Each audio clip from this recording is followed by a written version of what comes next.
পাকিস্তানে বসে থাকা আমেরিকার রাষ্ট্রদূতের দাপট এমনই যে চাইলে আসিম মুনির আর শাহবাজ শরীফকে নিজের অফিসে ডেকে দু চারটি উল্টোপাল্টা কথা শুনিয়েও দিতে পারেন, কিন্তু কাল আমেরিকার সেই রাষ্ট্রদূতের সঙ্গেই যা হয়েছে সেটা একদমই আনএক্সপেক্টেড ছিল।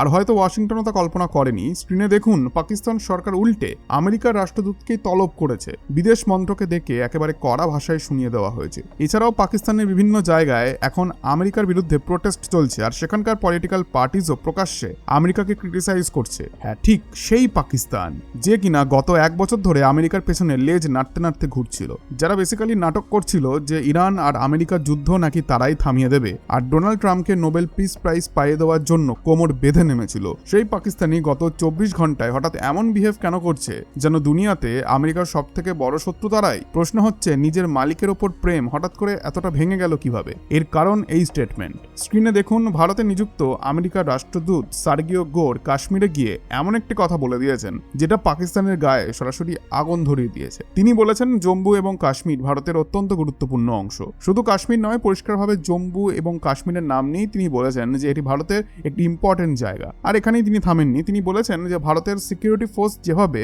ভারতের এই গুরুত্বপূর্ণ অঞ্চলের নিরাপত্তা দিয়ে আসছে সেটা প্রশংসার যোগ্য। আর দেখুন, এই প্রথম কোনো আমেরিকান অফিসিয়াল এত খোলাখুলিভাবে কাশ্মীরকে ভারতের অংশ বলে ভারতের পাশে দাঁড়ালো। এতদিন কাশ্মীর ইস্যুতে আমেরিকা কখনো নিউট্রাল পোস্টার নিত, আবার কখনো পাকিস্তানের দিকে একটু হলেও হেলে থাকতো, কিন্তু এবার তারা প্রথমবারের জন্য তাদের পজিশনটাকে স্পষ্টভাবে ভারতের দিকেই ইনক্লাইন করেছে। এখন আপনাদের মধ্যে কিছু দর্শক ভাবতে পারেন যে একজন অ্যাম্বাসাডার তো তিনি এই কথা বলেছেন, তাতে এত বড় ব্যাপারটাই বাকি। দেখুন, ব্যাপারটা সিরিয়াস, কারণ আমেরিকা যখন কোনো দেশের বিষয়ে পলিসি শিফট শুরু করে সেটা সাধারণত হঠাৎ হোয়াইট হাউসের পোডিয়াম থেকে শুরু হয় না। প্রথম সিগন্যাল আসে সেই দেশে থাকা অ্যাম্বাসাডারের কাছ থেকে, তারপর ইউএস স্টেট ডিপার্টমেন্ট অর্থাৎ তাদের বিদেশ মন্ত্রক একই লাইনে কথা বলতে শুরু করে, তারপর আসে প্রেসিডেন্টের স্টেটমেন্ট। আর প্রেসিডেন্ট যদি একই পজিশন পাবলিকলি এন্ডোর্স করেন তাহলে পরের সিন কি হয় জানেন? ব্রিটেন ধীরে ধীরে সেই লাইন নেয়, তারপর ফ্রান্স, তারপর জার্মানি, তারপর একটু একটু করে ইউরোপের বড় অংশ একই পলিসি ডিরেকশনে হাঁটতে শুরু করে, তারপর জাপান, অস্ট্রেলিয়াও সেই ক্যাম্পে ঢুকে পড়ে। সো বেসিক্যালি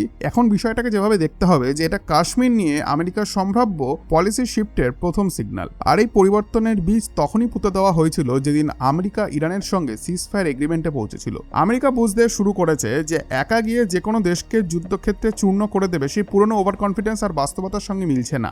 ইন্ডিয়ার স্ট্র্যাটেজিক ইন্টারেস্টের জায়গা থেকে আমেরিকার এই যুদ্ধে ধাক্কা খাওয়া দরকার ছিল, কারণ আমেরিকা যদি খুব বড় ভিক্টরি নিয়ে বেরিয়ে আসতো তাহলে চায়নাকে নিয়েও তাদের কনফিডেন্স আকাশ ছুতো, আর তখন ইন্ডিয়ার গুরুত্ব তারা অনেক কম করে দেখতে পারত। কিন্তু আমেরিকা যদি বুঝে যায় যে সব জায়গায় নিজের মাসেল দেখিয়ে জেতা যায় না, তখন চায়নাকে ব্যালেন্স করার জন্য ইন্ডিয়া তাদের কাছে বহুগুণ বেশি গুরুত্বপূর্ণ হয়ে ওঠে। এখন ঠিক সেটাই হচ্ছে। আমেরিকা বুঝে গেছে চায়না তো দূরের কথা, ইরানের মতো তুলনামূলকভাবে ছোট পাওয়ারকেও খুব সহজে হাঁটু গেড়ে বসানো যায় না। আর সেই জায়গা থেকেই আমেরিকার ডিপ এস্টাবলিশমেন্টের কাছে ইন্ডিয়ার মতো গুরুত্বপূর্ণ স্ট্র্যাটেজিক পার্টনার কিন্তু আর কেউ নেই। ইন্ডিয়া কারেন্টলি তাদের কাছে নাম্বার 1 প্রায়োরিটি, এটা আমি আপনাদেরকে বলে দিচ্ছি।